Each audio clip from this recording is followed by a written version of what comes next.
নমস্কার বন্ধুরা, শুভ দুপুর। আজকে দুপুরের মেনুতে কি ছিল?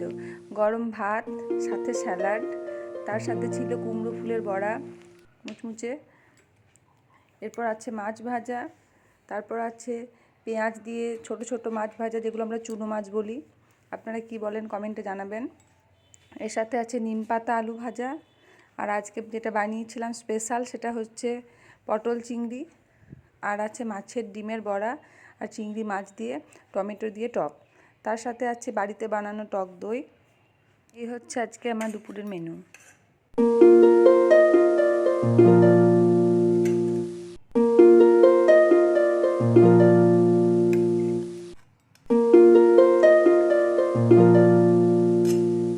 ঠিক আছে বন্ধুরা, ভালো থাকবেন, সুস্থ থাকবেন। আজকের মতো এটুকুই। দেখা হচ্ছে পরবর্তী একটা ভিডিওতে অন্য কোনো রেসিপি নিয়ে। আর ভিডিওটি ভালো লাগলে অবশ্যই লাইক করে দেবেন। চ্যানেলে নতুন হয়ে থাকলে প্লিজ সাবস্ক্রাইব করে দেবেন।